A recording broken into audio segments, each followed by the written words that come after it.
Good evening and welcome to the Sleep to Lore series. Tonight, our journey takes us not to a place, but to a time. We travel back through the unwritten pages of history to an era so magnificent and so tragic that its story has become the foundation of all the myths that followed. We are going to explore the Age of Legends, a time of near perfection when humanity reached its highest peak before a fall of unimaginable consequence. This was the world as it was, long before the breaking, a peaceful and united globe that knew no war and no want. If you enjoy these explorations into the great stories of our collective imagination, I would be grateful if you considered subscribing to the channel or leaving a comment below. It helps this series reach others who might find some peace in these tales. Before we begin our journey, I have a question for you. If you lived in a perfect world, with a lifespan stretching for hundreds of years and all your basic needs met, what would you spend your long life learning or creating? Let me know in the comments below. I would be very interested to read your thoughts. Now, find a comfortable position. Allow the weight of the day to settle and then release. Let your thoughts soften at the edges. Close your eyes and let us travel back, across the sands of time, to witness a world that is now lost to all but the faintest of memories. Let us glimpse the Age of Legends. Part 1. The World of Light. To understand the Age of Legends, one must first attempt to shed the assumptions of our own time. One must imagine a world without borders, without nations, without the very concept of war as a tool of policy. For 3,000 years, humanity had lived in an unbroken era of peace. The conflicts that had defined previous ages were things of the distant past, subjects for historians and storytellers, but not a part of lived reality. The entire planet was governed by a single, cohesive civilization. There was no need for armies because there was no one to fight.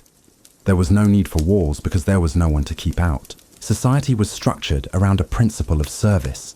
The idea that the goal of humanity was the betterment of all, and that personal achievement was most laudable when it contributed to the collective good. This was not a forced ideal, but a deeply ingrained cultural value that had been cultivated over generations of prosperity and tranquility. The world itself felt different. The air was clean, carrying the scent of green, growing things even in the hearts of the largest cities. The waters ran clear and pure. Humanity had long ago mastered its relationship with the planet, developing technologies and energy sources that worked in concert with the natural world rather than in opposition to it. There was no pollution, no industrial scars upon the landscape. Old wounds on the planet's surface from more primitive ages had been healed and reclaimed by nature, guided by human hands. The world was a garden, and humanity were its thoughtful, careful gardeners. This harmony was not simply a matter of technology, but of philosophy. People saw themselves not as masters of the world, but as a part of its intricate and beautiful design, the pattern, as they called it, the guiding force, the very loom upon which the threads of all lives and all events were woven. To live in balance with the world was to live in balance with the pattern itself. This was an age of incredible technological advancement, yet it did not feel cold or sterile. The machines and systems that supported this global utopia were designed to be unobtrusive, often beautiful, and always silent. They were so perfectly integrated into the world that one might not even notice them. Energy was drawn from the heart of the planet and the light of the sun, clean and limitless. Transportation was swift, silent, and effortless. Information was available to anyone, anywhere, instantly. It was a world where the struggles that defined so much of human history, the struggle for food, for shelter, for safety, had been completely and utterly won. The result was a civilization that had turned its full attention inward and outward, to the exploration of the self and the universe. With centuries of life available to every individual, people had the time to pursue multiple fields of study, to master arts, to delve into deep philosophical questions. It was an age of artists, scientists, thinkers, and explorers.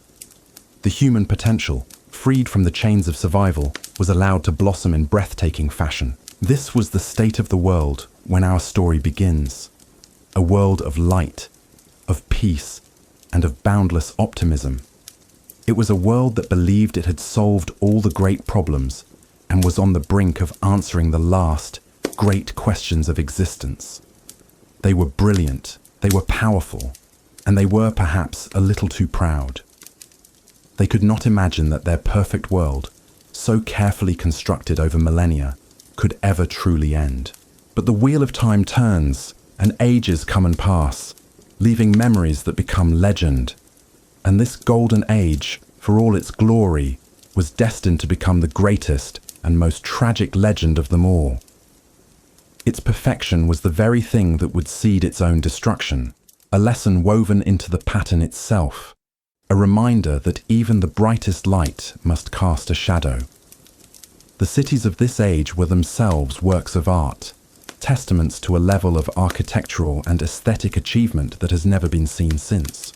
They were not the sprawling, chaotic urban centers of later ages, but were designed with a sense of purpose, beauty, and harmony. The grandest of them all, the capital of this global civilization and its beating heart, was the city of Paradisen. To see Paradisen for the first time was an experience that would redefine one's understanding of what a city could be. It was located in a temperate valley, surrounded by gentle, rolling hills and lush forests, and the city itself seemed to grow from the landscape like a crystalline organism. There were no walls around Paradisen. There was no need. The city blended seamlessly with the nature surrounding it, its edges softened by parks and groves of trees. As one drew closer, the first things that captured the eye were the towers. They were impossibly tall and graceful, seeming to defy gravity with an effortless elegance.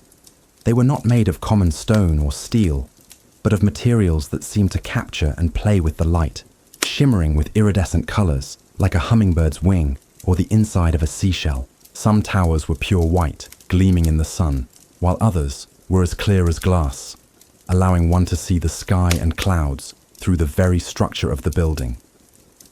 They did not soar in straight, aggressive lines, but in gentle, organic curves and spirals, as if shaped by wind and water over eons. It was said that the architects had worked with OG, a non-human race of builders who had a deep, instinctual understanding of natural and living forms, and their influence was clear in every line of the city. The spaces between these magnificent towers were not filled with crowded streets and noise, but with vast green spaces.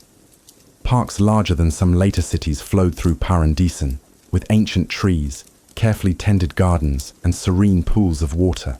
Sky bridges, delicate as spun glass, arched between the towers hundreds or even thousands of feet in the air, allowing citizens to walk from one building to another while surrounded by the open sky. Floating gardens hung in the air, small islands of vibrant flowers and cascading vines, tended by unseen systems of irrigation and light. The air itself was filled with the faint, pleasant scent of blossoms and clean water. The sounds of the city were just as remarkable as its sights. There was no roar of traffic, no industrial hum. The primary sound was one of quiet life, the murmur of conversation from a cafe, the laughter of children playing in a park, the sound of wind chimes catching a breeze, and, most uniquely, a faint, almost subliminal music. The city itself seemed to sing. This was no accident. The very materials of the towers were designed to resonate with the winds and the ambient energies of the world, creating a gentle, harmonious hum that was said to calm the mind and soothe the spirit. It was a constant, gentle reminder of the balance and harmony that the Age of Legends embodied. To walk the streets of Paradisen was to feel a profound sense of peace and safety. The walkways were broad and made of a smooth, resilient material that was pleasant to the touch. They were lined with sculptures that were both beautiful and functional, providing light or information. People moved with an unhurried grace. There was no frantic rush, no sense of anxiety or competition. People would stop to talk, to admire a piece of public art, to simply sit on a bench and watch the clouds drift past the crystalline spires. The clothing of the people was as varied and beautiful as the city itself, made from fabrics of incredible quality and color. each outfit a form of personal expression. Even the transportation system was a thing of beauty. Within the city, people used vehicles called jokars. These were not wheeled vehicles, but small, personal transports that floated a few feet above the ground, moving in complete silence along designated pathways. They were often teardrop-shaped or leaf-shaped, made of the same shimmering materials as the towers, and they moved with a fluid, controlled grace, guided by the city's central network. There were no traffic jams, no accidents, no pollution.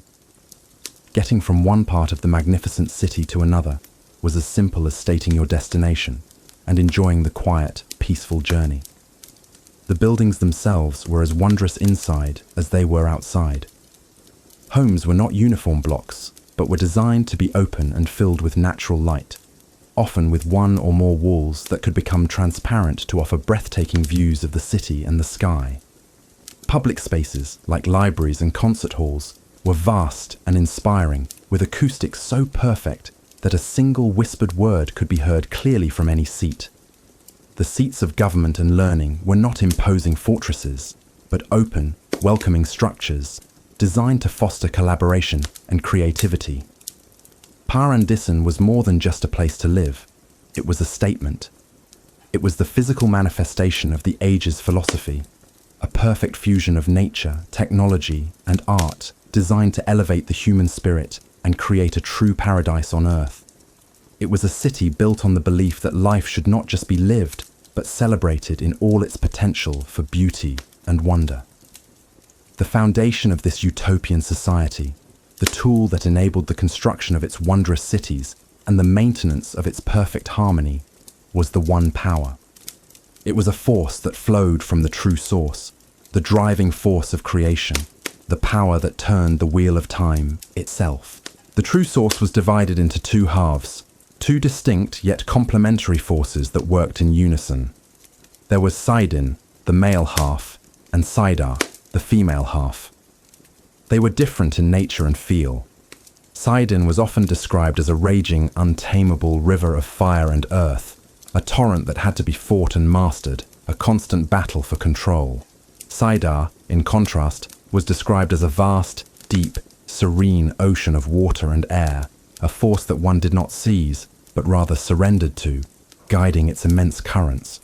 In the age of legends, many people, both men and women, were born with the ability to touch this source, to channel the one power. Those who could do so, and who were trained in its use, were known as Aes Sedai. This title, in the old tongue, meant simply servants of all. It was a name that perfectly encapsulated their role in society. They were not rulers, not a magical elite who stood above others, but were individuals who dedicated their lives and their incredible abilities to the service of humanity. They were healers, builders, researchers, and artists, and they were held in the highest esteem, respected, and admired for their contributions. Both male and female Aes Sedai worked together, often linking their powers to achieve feats that would be impossible for any individual alone. The symbol of the Aes Sedai in that age was a circle, half white and half black, the two halves perfectly balanced and intertwined, representing the two halves of the true source in harmony. The uses of the one power were woven into the very fabric of daily life, often in ways so subtle that they were taken for granted. The most vital and cherished application was that of healing. Aes Sedai trained in this art could perform medical miracles, using delicate flows of the one power, composed of spirit, air, and water. They could mend torn flesh, knit broken bones, and purge the body of disease. The great medical centers, known as the halls of healing, were places of quiet hope, not fear. Here, injuries that would be fatal in any other age were treated as minor inconveniences.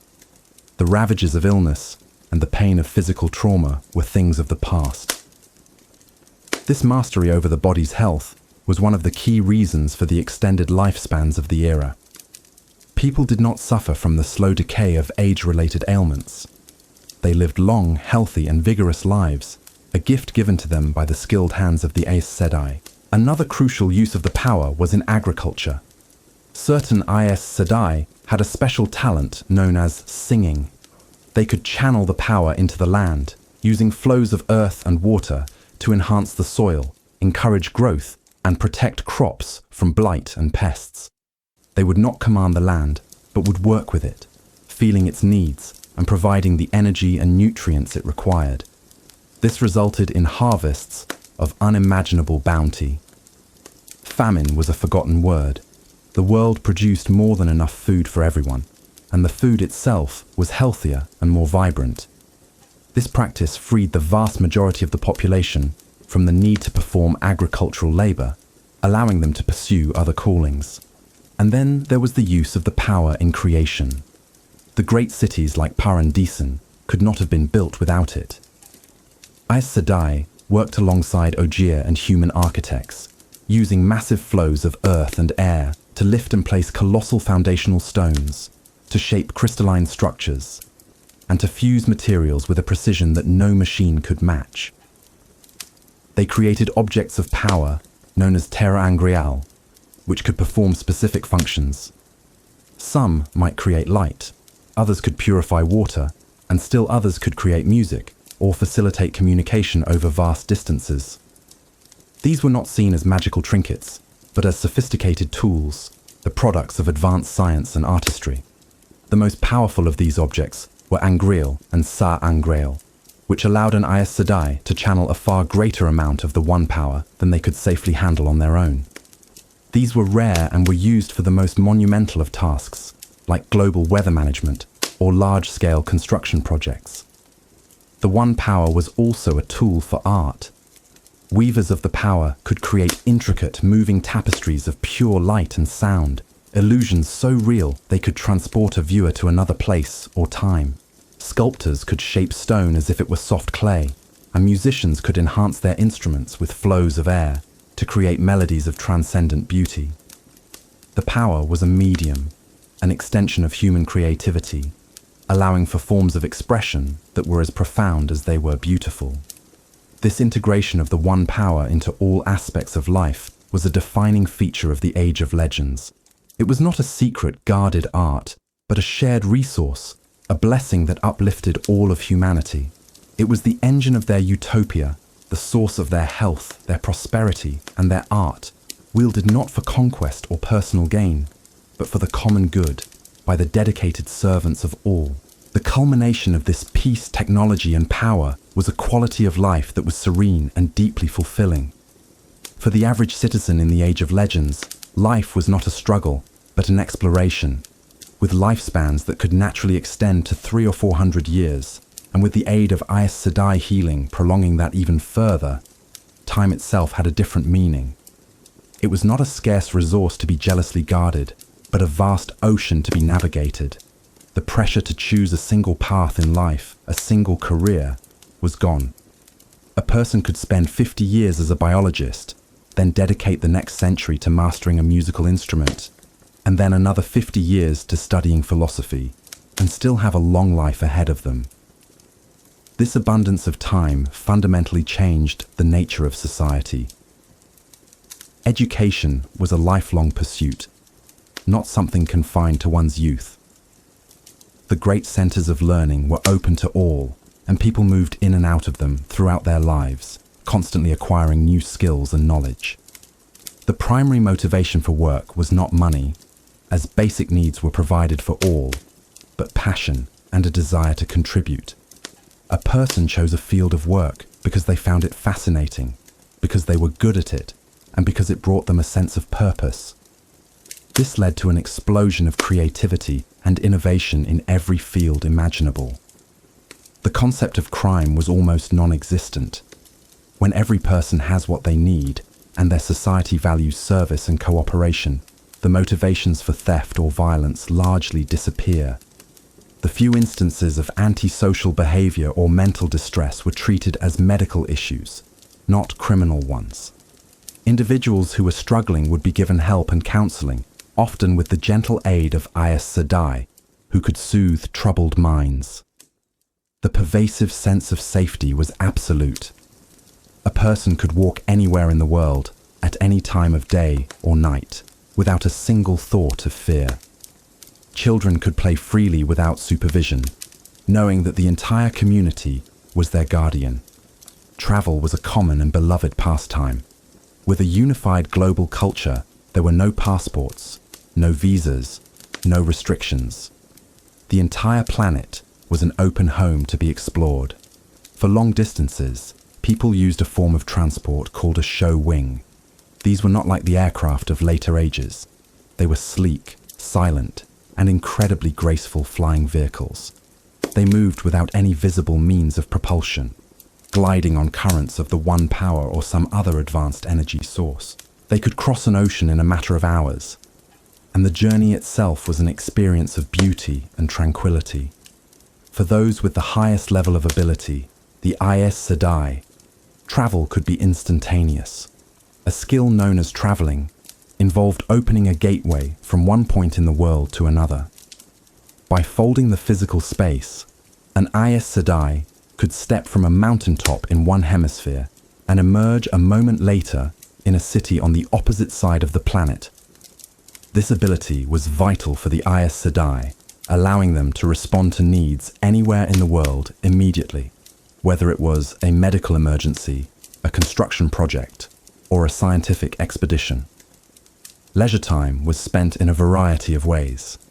There were the arts, of course, with concerts, exhibitions, and performances of breathtaking skill. There were also sports, though they were focused more on skill and athleticism than on brutal competition. Many people spent their time in nature, exploring the beautifully maintained wilderness, climbing mountains, or sailing the pristine seas. The home was a place of comfort and creativity, a sanctuary for study, hobbies, and time with family and friends. The bonds of family and community were strong, built on centuries of shared peace and mutual respect. Yet for all this perfection, there was a core element of human nature that remained unchanged: curiosity, ambition, the desire to know more, to see farther, to reach higher. The people of the Age of Legends had, by all measures, created a perfect world. But the very nature of the human spirit is to look at the horizon and wonder what lies beyond it. They had answered so many questions, but the biggest ones remained.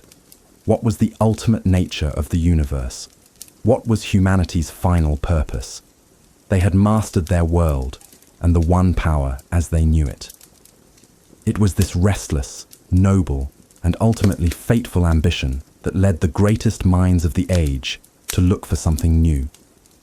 They had a paradise, but they wondered if, perhaps, there was something even greater just beyond their reach. It was a thought born of confidence, of brilliance, and of a profound innocence. They had never known true evil. They had never faced a threat that could not be reasoned with, or a problem that could not be solved. This unshakable faith in their own abilities, this belief that there was no door they should not open, would lead them to make a decision that would unravel their perfect world and plunge it into an age of darkness beyond their wildest imagining.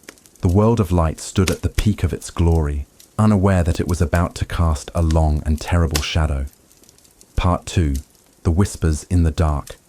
The ambition that defined the Age of Legends, its relentless pursuit of knowledge and perfection, was most purely concentrated in a single location: the great university of the Columdan. Situated on a high, windy plateau, the Columdan was not a single building or a walled campus, but a sprawling city dedicated entirely to thought, research, and discovery. Its structures were elegant and functional, designed to inspire the mind. There were vast libraries where knowledge from millennia was stored not in books, but in crystalline lattices that could be accessed by thought. There were laboratories where the fundamental forces of the universe were studied, and studios where new forms of art were born from new technologies. It was a place of intellectual energy, a global hub where the brightest minds of the era gathered to collaborate and push the boundaries of what was known. The very air seemed to crackle with curiosity. For generations, the Columdan had been the engine of progress, its discoveries leading to longer lives, greater comfort, and a deeper understanding of the pattern. But as the age reached its zenith, a sense of finality began to creep into some fields of study. The great questions of physics, biology, and chemistry seemed to be largely answered. Society was perfect. Life was perfect. The great work seemed to be done. For a culture built on striving and discovery, this was a quiet and unsettling prospect. And so, the leading thinkers at the Kolam Dan proposed a new, grand project, the most ambitious undertaking in human history. It was a project aimed at solving the final, great energetic mystery of their world. The one power, for all its wonders, had a fundamental limitation. It was divided. Saidin and Saidar, the male and female halves, could not be wielded by the same person, and while they could be woven together by a man and a woman linking their abilities, they remained distinct. This duality was a core aspect of the universe, but to the researchers, it was also a barrier. They dreamed of a new source of power, a single unified source that could be touched by anyone, male or female, without division, a power that would be clean, limitless, and universally accessible. Such a discovery would be the final capstone on their perfect world. It would free the Aes Sedai from the burden of being the world's primary power source, and it would represent the ultimate achievement of unity, a concept so central to their philosophy.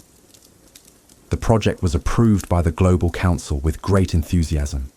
It was seen as the next logical step in human evolution, a noble and visionary goal. Resources from across the world were poured into the Kolam Dan. The greatest minds in theoretical physics, energy studies, and the esoteric sciences of the One Power were assembled. They built a new research facility in a remote, isolated location, far from any major population centers, as a precaution.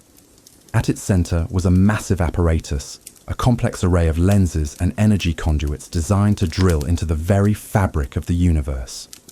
They were not drilling into the Earth, but into the space between the threads of the pattern, hoping to tap into a theoretical energy source that their models predicted lay just outside of their conventional reality.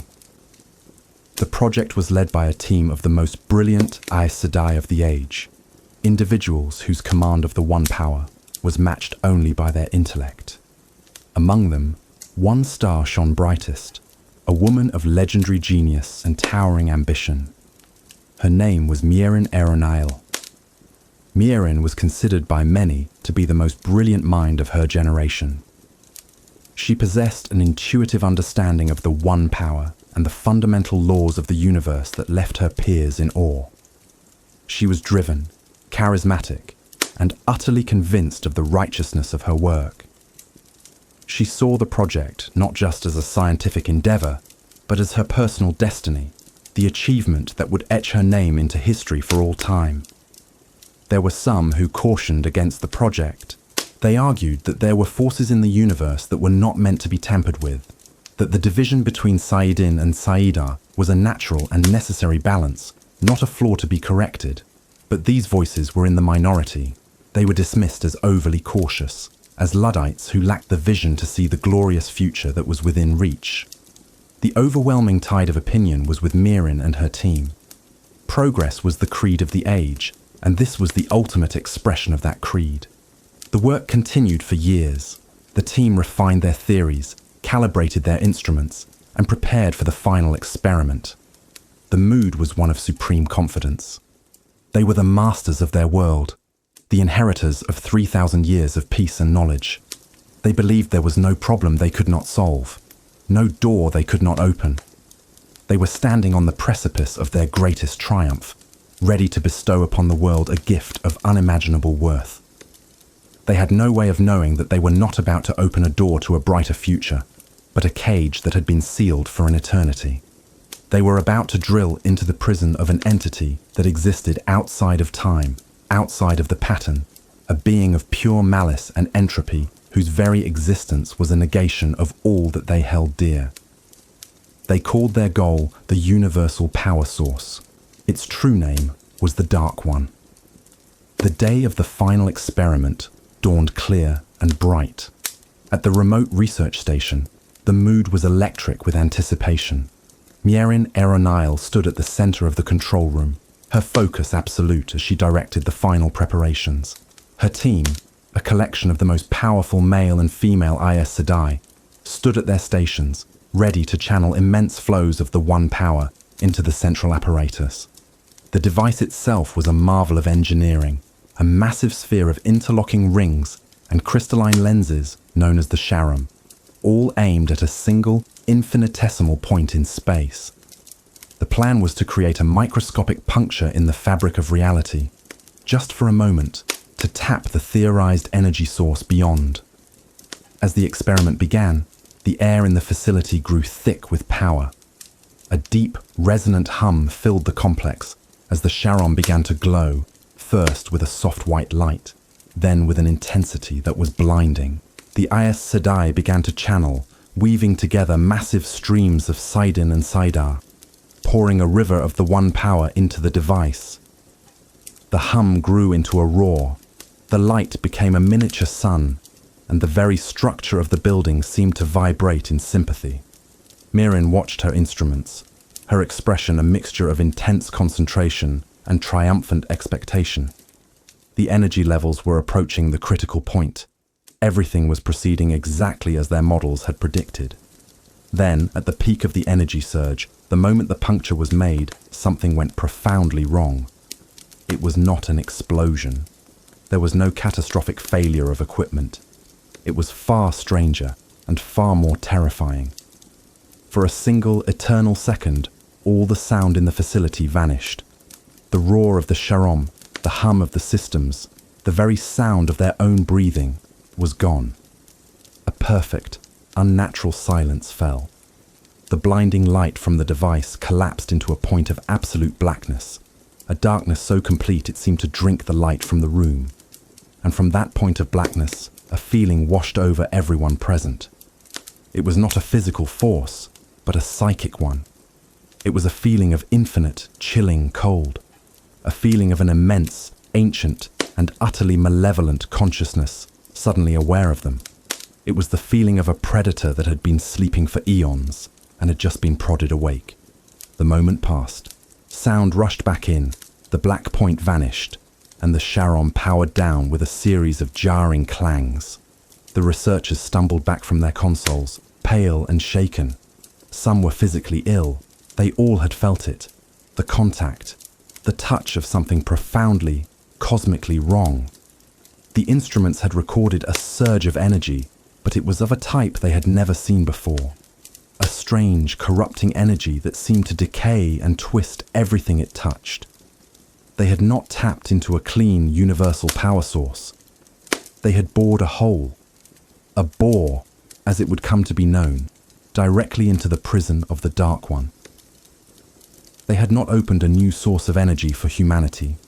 They had created a channel through which a timeless evil could now touch their world. The immediate aftermath was one of confusion and denial. Mirren and her team tried to rationalize what had happened. They ran diagnostics, checked their data, and searched for any explanation other than the terrifying one that was staring them in the face. Their public reports were sanitized, speaking of an unexpected energy phenomenon that required further study. They downplayed the incident, hiding the true, horrifying nature of what they had felt. They tried to patch the hole they had made.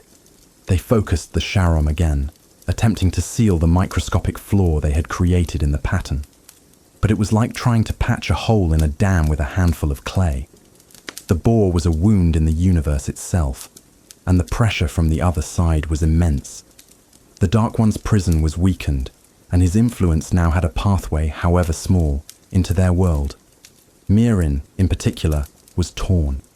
A part of her was horrified by what she had unleashed, but another deeper part, the part driven by pride and ambition, was fascinated. She had touched a power that dwarfed the One Power, a force of unbelievable magnitude. The sheer scale of it was intoxicating. In the secret corners of her mind, a new and dangerous thought began to take root. Perhaps this new power was not something to be sealed away. Perhaps it was something to be understood, and maybe even to be controlled. This secret, prideful thought was the first seed of the world's downfall, planted in the mind of its most brilliant citizen. The world at large knew nothing of this. They celebrated the news of a new energy phenomenon and waited for the next great leap forward. They were unaware that the foundations of their perfect world had just been cracked, and that a slow, invisible poison was beginning to seep through the fissure. The age of legends, though no one yet knew it, had begun to end. The Dark One's influence did not manifest as a sudden invasion of monsters or a declaration of war. That would come later. Its initial touch upon the world was far more insidious, a subtle and creeping corruption that was at first almost unnoticeable. It was like a change in the weather of the soul, a slow drop in the spiritual temperature of the planet. The boar was a conduit, and through it, the Dark One whispered. It did not whisper with a voice, but with temptations, with suggestions, with the amplification of the darkest and smallest impulses within the human heart. The world had been a place of harmony and cooperation for so long that people had almost forgotten that darker impulses even existed. They had no defenses against this kind of attack. The first signs were small, isolated incidents that were initially dismissed as aberrations. In a small city, a man known for his calm demeanor and kindness would suddenly fly into a violent rage over a minor disagreement. The incident would shock the community, be treated as a tragic but isolated case of mental breakdown, and then be forgotten. In another part of the world, a public administrator, in a position of trust for decades, would be discovered to have made a series of small, selfish decisions, subtly altering plans to benefit their own residents over the communities. Such a thing was almost unheard of, a breach of the fundamental social contract, and it was treated with confusion and sadness. No one connected these disparate events. They were seen as individual failings, not as symptoms of a growing sickness. Then the changes began to appear in the culture itself. A new style of art emerged, one that rejected the harmony and beauty that had defined the age. It was jarring, chaotic, and filled with disturbing, nightmarish imagery. At first, it was a fringe movement, but it gained a strange popularity. Critics who called it ugly or nihilistic were labelled as old-fashioned. The new art was praised for its honesty and its willingness to explore the darker side of existence, a side that society had tried to pretend did not exist. A similar trend appeared in music, with composers creating pieces that were deliberately dissonant and unsettling, abandoning the melodic complexities of the past for something that felt raw and aggressive. Philosophical debates in the great universities began to take a darker turn. New voices emerged, questioning the core tenets of their society. They argued that the endless peace was a form of stagnation, that the lack of struggle had made humanity weak. They proposed that conflict and selfishness were the true engines of progress, the natural state of humanity that had been suppressed for too long. These ideas, which would have been dismissed as insane a generation earlier, now found a receptive audience. People who had lived lives of complete comfort and safety were secretly bored. They were suffering from a spiritual ennui, a sense of purposelessness. The whispers of the Dark One offered them a tantalizing alternative. A world of excitement, of passion, of power, of meaning found not in service, but in domination. The changes were most noticeable in the places of power. Ambitious individuals, once content to rise through service and merit, began to engage in subtle political maneuvering, forming factions and undermining rivals. A new and ugly kind of pride began to surface. People became more concerned with personal recognition and status. The ideal of the servant of all began to erode, replaced by a focus on the self. This cultural decay was slow, taking place over decades. To the people living through it, it was often imperceptible, a gradual shift in norms and attitudes. They might remark that people seemed a little ruder than they used to be, or that the sense of community felt a little weaker, but they couldn't point to a single cause. It was a poison in the water, affecting everyone in small ways. The Aes Sedai were not immune. In fact, their power made them prime targets for the Dark One's temptations. A healer might begin to take a grim satisfaction in their power over life and death. A researcher might become obsessed with their work.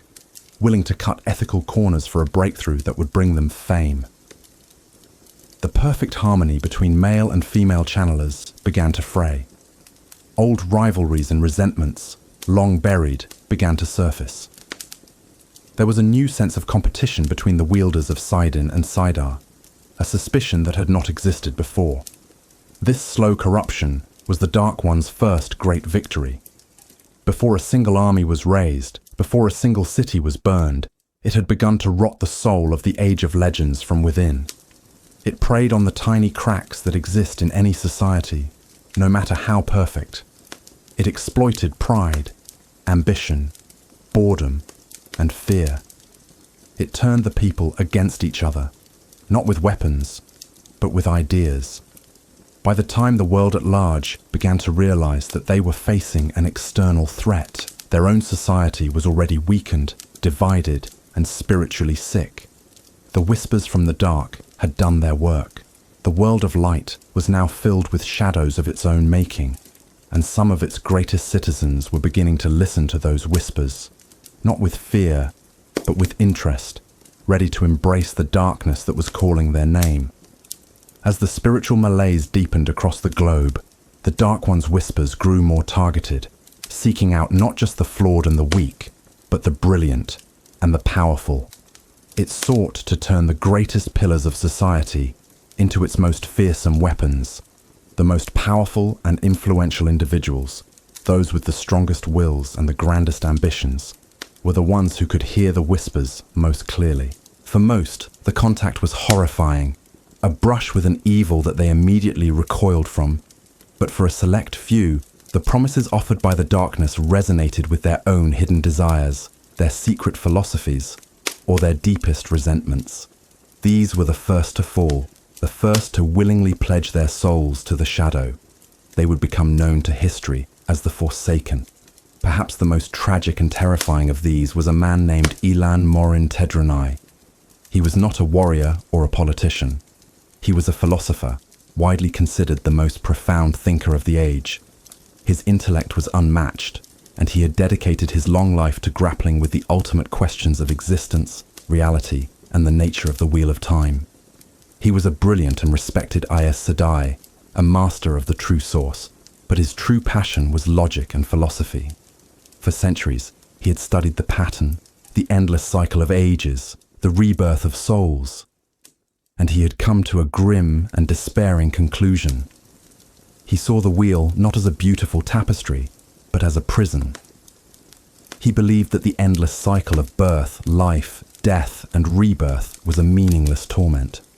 Souls were born, they struggled, they suffered, they died, and then they were spun out again to repeat the process, with no memory of their past lives, doomed to make the same mistakes over and over for eternity. He saw the struggle between good and evil, between the Creator and the Dark One, as the engine of this pointless suffering. To him, victory for the light was no victory at all. It was merely another turn of the wheel, another age of struggle that would eventually end and begin again.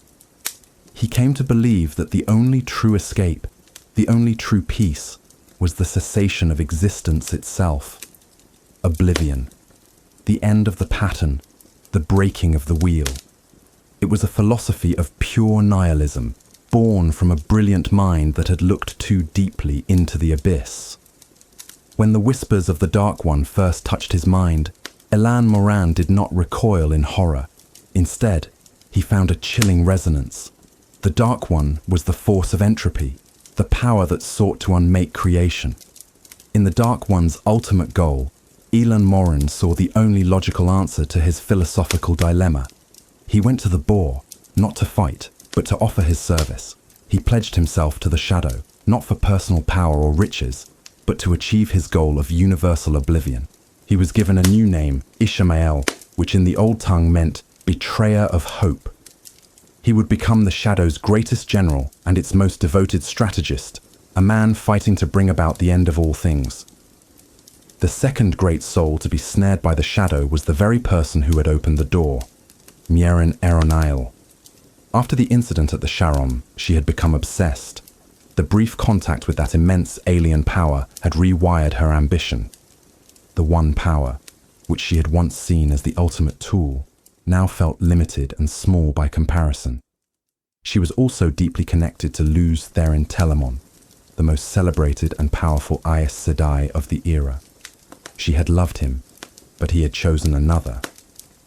This rejection festered within her, a wound to her immense pride.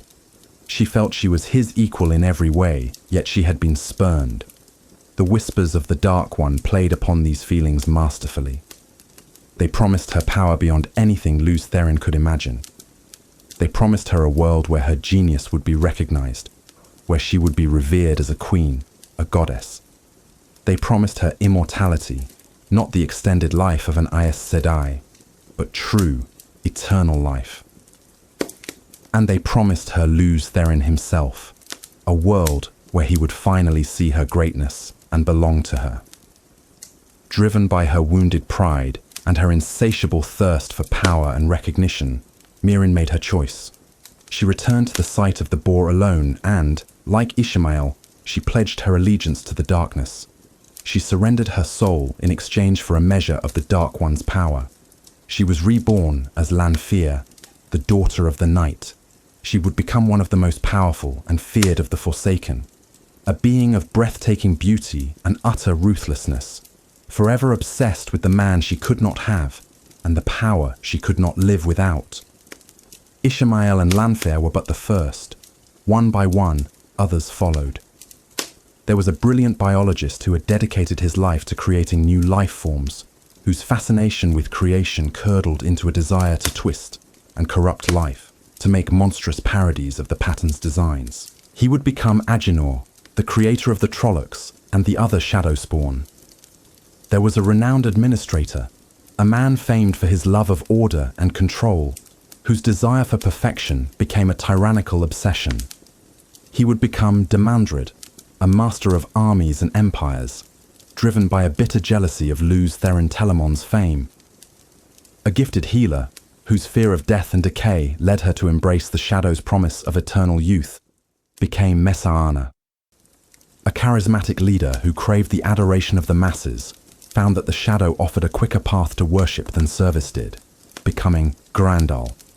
In all, 13 of the most powerful and respected Aes Sedai of the Age of Legends turned their backs on the light and swore fealty to the shadow. They were promised everything they secretly craved: power, immortality, and dominion over the world. They became the generals of the Dark One's armies, the corrupting influence at the heart of the world, and the ultimate symbols of the Age's tragic fall from grace. As the Shadow's influence grew from whispers and subtle corruption into open acts of violence and terror, the world finally began to awaken to the true nature of the threat. The small incidents had coalesced into a clear pattern of malice. Sabotage, assassinations, and strange, twisted creatures appearing in remote areas could no longer be dismissed as isolated events.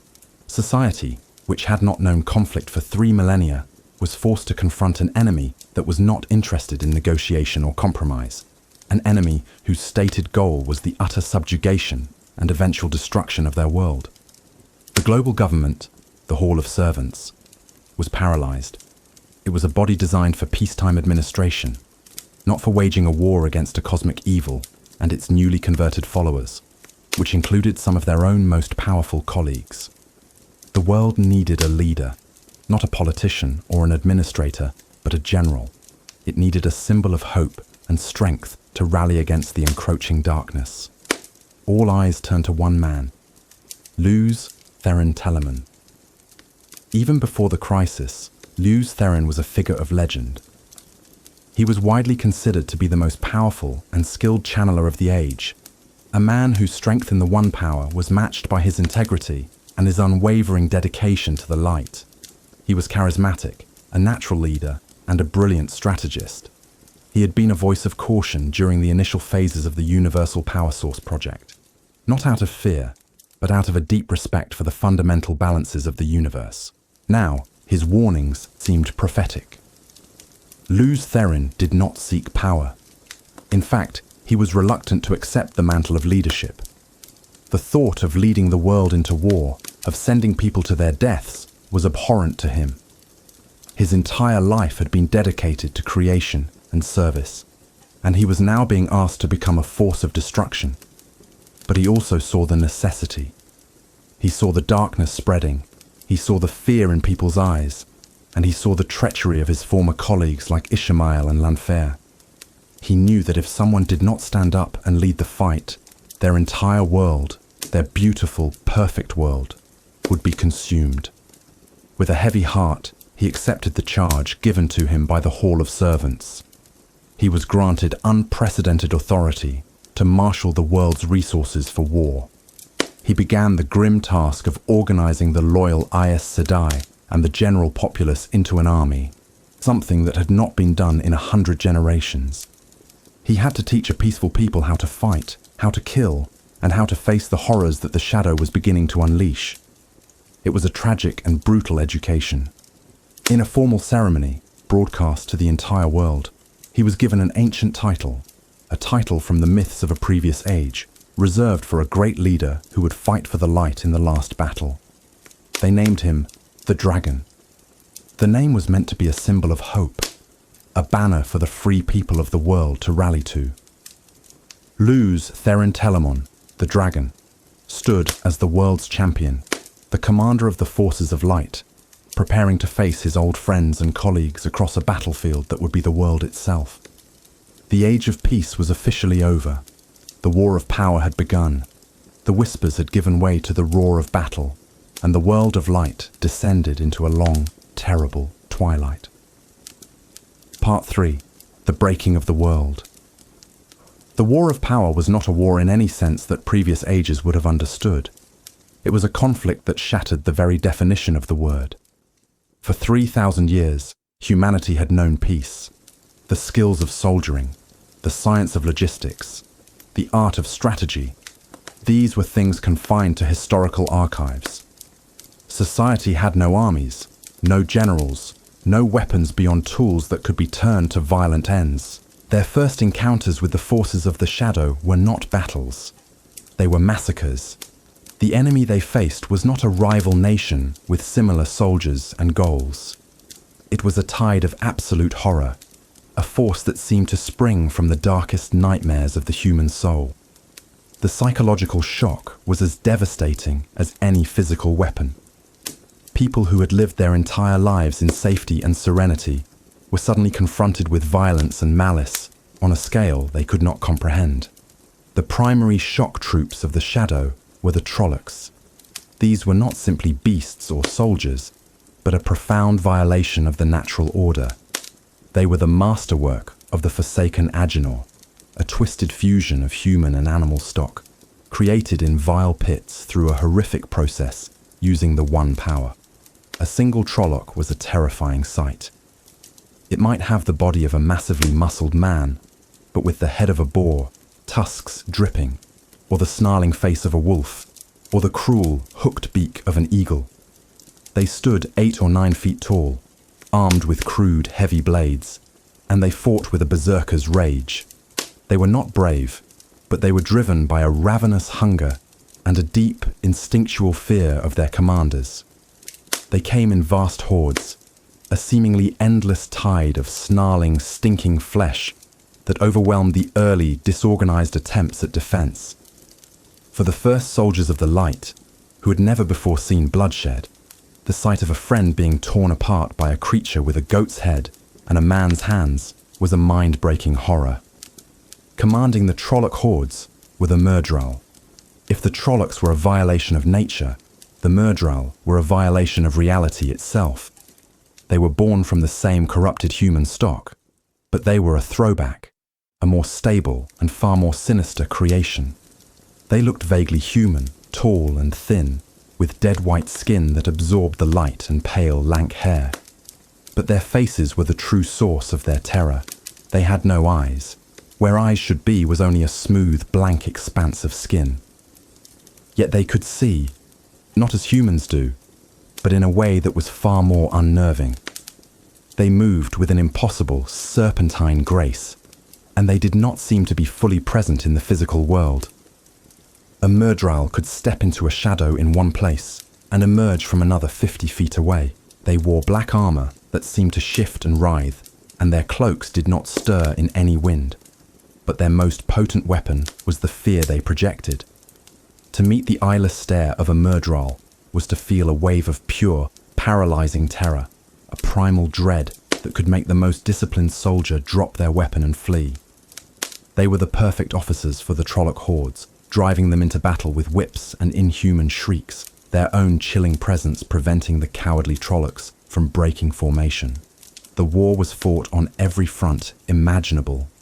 The Forsaken, brilliant and powerful Aes Sedai, who now served the Shadow, acted as the conflict's generals, each bringing their own unique brand of evil to the battlefield.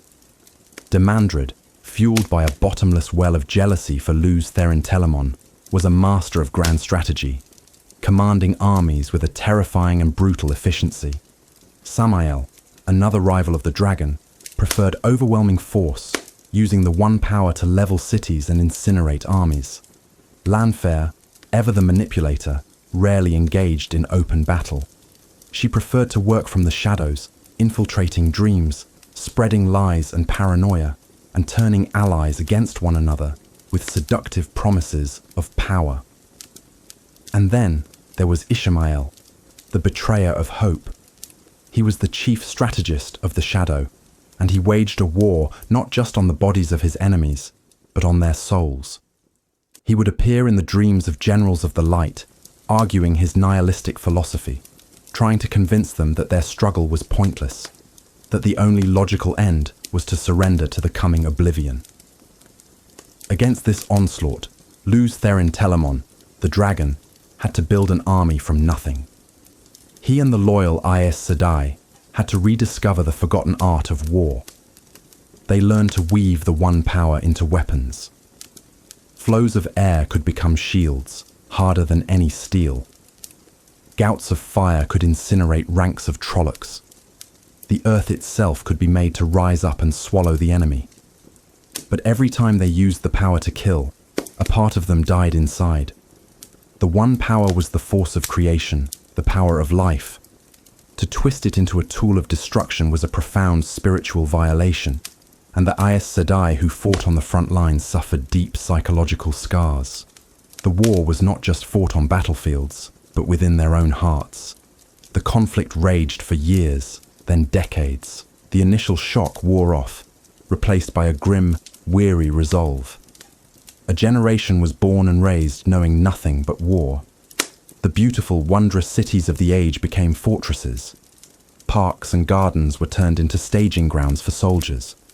The crystalline towers, once symbols of hope and art, were now weapon emplacements. The losses were staggering. Entire cities were wiped from the face of the planet, unwoven from the pattern by the terrible power wielded by the Forsaken. Millions of people died. The world, once a paradise, became a landscape of ruin and sorrow. Luz Therin was a brilliant general, and he won many victories, pushing back the Shadow's advance time and again.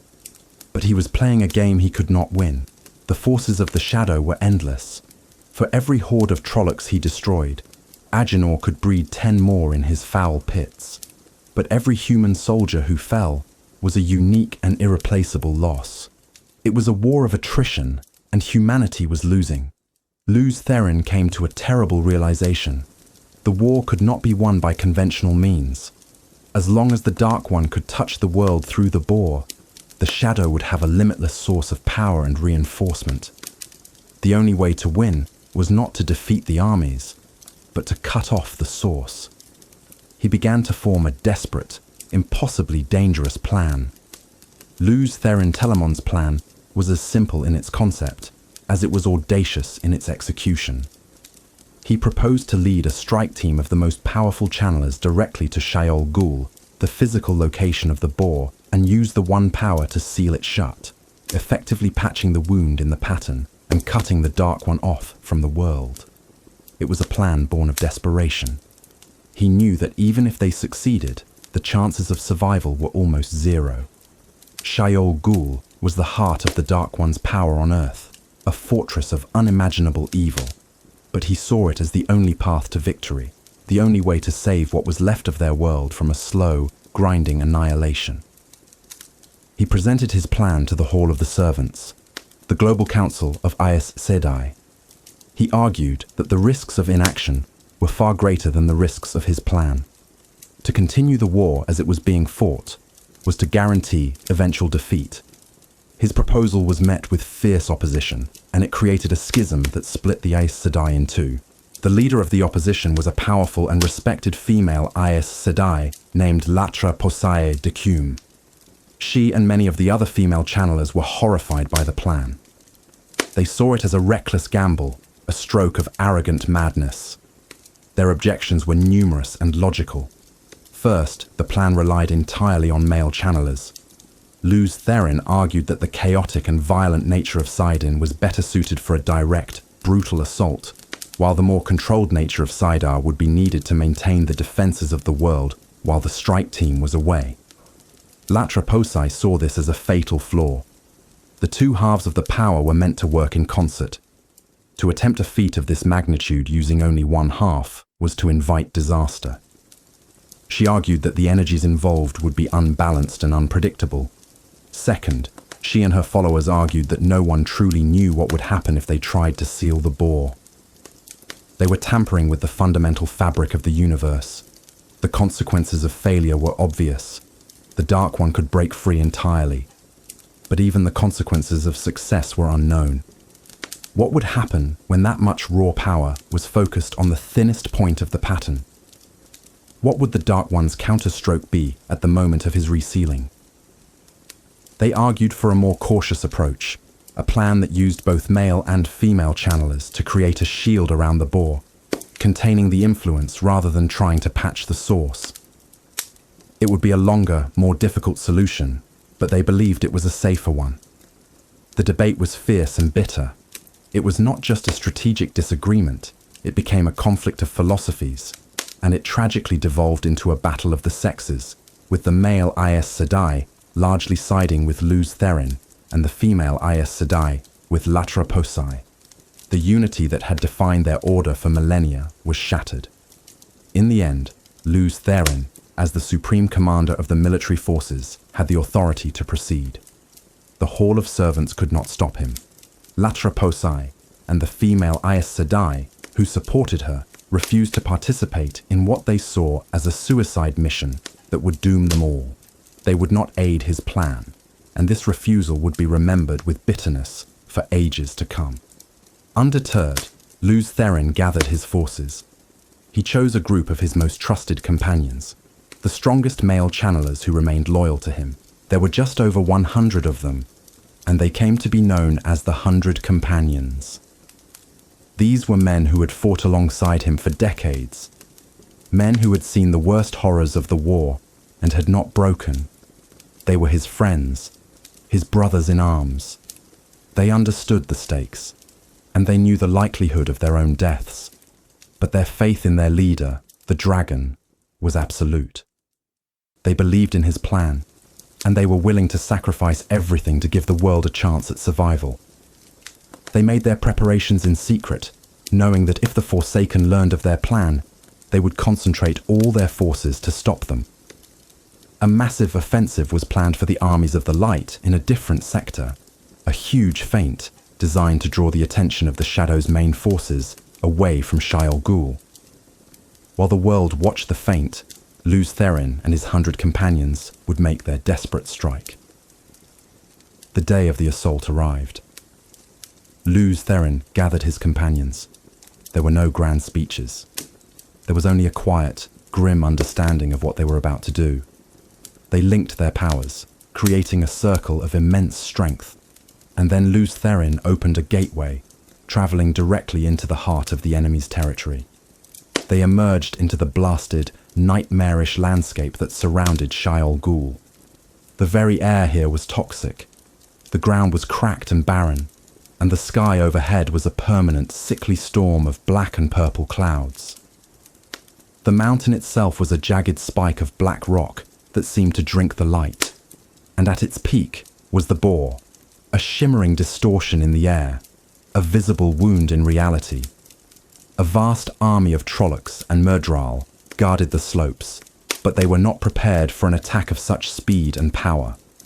Luz Therin and his companions carved a path of destruction, a spear of pure light aimed at the mountain's peak. They fought their way through legions of Shadowspawn, facing the full, concentrated horror of the Dark One's power. Finally, battered and with their numbers reduced, they reached the summit.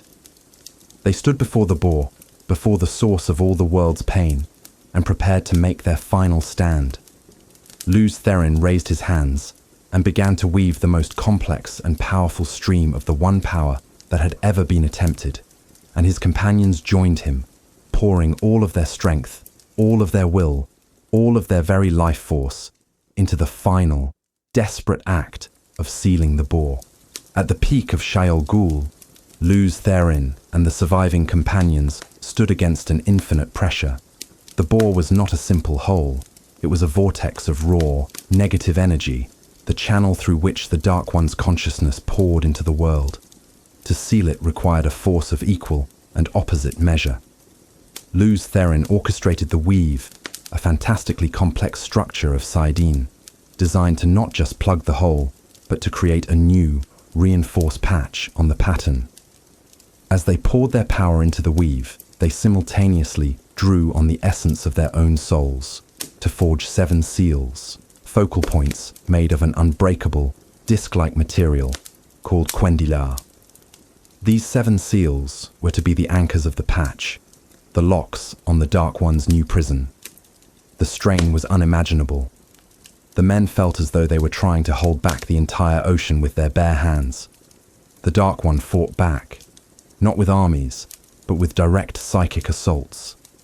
The channelers were flooded with visions of their deepest fears, temptations of ultimate power, whispers of despair. Several of the companions faltered, their minds breaking under the sheer mental onslaught, and their bodies were instantly incinerated by the raw power they could no longer control. But Luz Therin held firm, his will a bulwark against the tide of evil. He and the remaining companions pushed harder, weaving the final threads of their grand design. The patch began to form, a shimmering shield of light and energy, coalescing over the dark wound of the boar. One by one, the 7 seals flared into existence and locked into place. With a final, convulsive effort, they slammed the patch home. There was a deafening moment of non-sound, a silent clap of thunder that echoed in the soul rather than the ears. The pressure vanished. The boar was sealed. They had done it. They had won. For a single glorious moment, there was a sense of absolute triumph. The sickly sky above Shayol Ghul cleared, and a ray of pure sunlight broke through for the first time in decades. The remaining companions let out a ragged cheer. They had saved the world, but their victory was short-lived. In the very instant of his sealing, trapped and defeated, the Dark One unleashed a final act of spiteful vengeance. He could no longer break free, but his consciousness was still touching the power that had been used to imprison him. With his last moment of contact, he lashed out at saidin itself, at the male half of the true source that Luz Therin and his men were still channeling. He did not block it or destroy it. He corrupted it. He placed a taint upon it, a greasy, foul contamination that was pure, distilled evil. The effect was instantaneous and catastrophic. For the men still holding the one power, the pure, clean river of saidin they had known all their lives suddenly turned into a torrent of filth and fire. The joy of channeling, the feeling of oneness with creation, was replaced by agony and horror.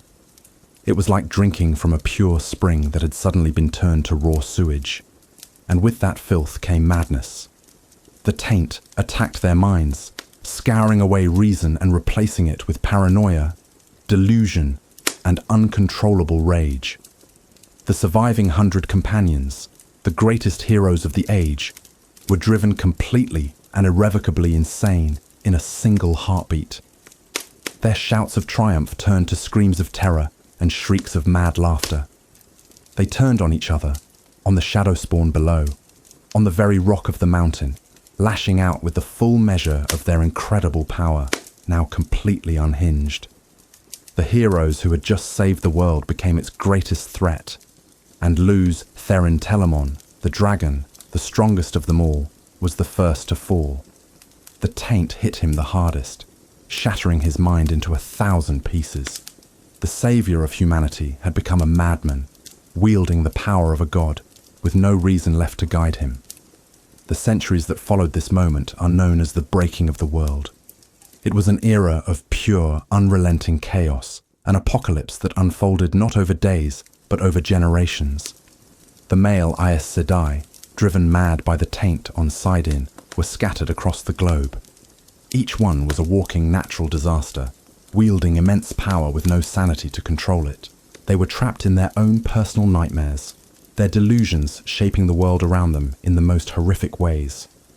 A channeler living in a coastal city, suddenly overcome by a paranoid delusion that the ocean was trying to drown him, might boil the sea away, leaving a vast, steaming plain of salt and dead sea creatures. Another, lost in a memory of a battle, might raise a new mountain range from the earth, leveling cities and forests for hundreds of miles, just to create a defensive line against an enemy that existed only in his mind. There was no pattern to the destruction, no purpose. It was the random, spasmodic death throes of a civilization. The world's geography was torn apart and rewritten. The single supercontinent that had existed for millennia was shattered, the pieces drifting apart to form new continents and oceans. Massive earthquakes were a daily occurrence. Volcanoes erupted in places that had been quiet for eons. The climate was thrown into chaos, with ice ages beginning in tropical zones and deserts, flooding with torrential, unnatural rains. For the common people, it was a living hell. There was no safe place. A city that was secure one day could be at the bottom of a new ocean the next. A peaceful farming valley could be transformed into a barren, volcanic wasteland overnight. The very ground beneath their feet could not be trusted. All the knowledge and technology of the Age of Legends was lost. The great cities like Parandisan were annihilated, their crystalline towers shattered, their knowledge centers erased. The global communication and transportation networks collapsed. Society crumbled. Humanity was reduced to scattered bands of desperate refugees, fleeing the madness of the very men who had once been their greatest protectors. The female Aes Sedai and the few surviving Ogier did what they could. They gathered survivors, led them to the safest pockets they could find, and tried to preserve what little knowledge they could. But they were fighting a losing battle against a world gone mad. They could not fight the insane male channelers. They were too powerful and too unpredictable. All they could do was try to survive. The most infamous story of the breaking is that of Luz Therin Telamon himself. In his madness, he wandered the earth for a time, a figure of immense power and immense sorrow. He was plagued by visions, and in one of them, he saw his own family, his beloved wife and children, as agents of the shadow. Believing he had to save them from the darkness, he unleashed his power upon them in their home, killing everyone he had ever loved. In the aftermath of this horrific act, the shock of what he had done was so profound that it burned through the madness for a moment, granting him a brief, terrible instant of perfect lucidity. He saw the bodies of his family. He understood what he had become, and his grief was absolute. For this act, he would forever be known as Luz Therin Kinslayer. Overwhelmed by a sorrow too great for any soul to bear, he sought his own end. He travelled to an open plain, far from any people, and drew more of the one power into himself than any human had ever dared to channel, drawing on the very taint that had destroyed him. The release of energy was so immense that it vaporized him instantly and created a massive volcanic eruption, raising a single, tall mountain that would stand as his tombstone and his monument for all time. It would be called Dragon Mount. Slowly, painstakingly, over the course of 200 to 300 years, the breaking wound down. The mad male channelers, by their very nature, could not live long. The taint that drove them insane also caused their bodies to rot away. One by one, they died out, often in spectacular displays of destructive power. Finally, the last one was gone. The earth fell quiet. The earthquakes subsided. The skies cleared. But the world that remained was a shattered and broken thing. The continents were in new places. The great works of the Age of Legends were gone, buried under new mountains or sunk beneath new seas. Most of humanity was dead. The survivors were scattered, living in primitive conditions, their history forgotten, their knowledge lost. All that was left were fragments, stories passed down from generation to generation, stories of a perfect golden age, and of the dragon who had saved the world and, in the same breath, destroyed it. The Age of Legends was over. A new and darker age was about to begin, an age built upon the ruins of a lost paradise. The wheel of time turned, and the memory of what had been passed into legend.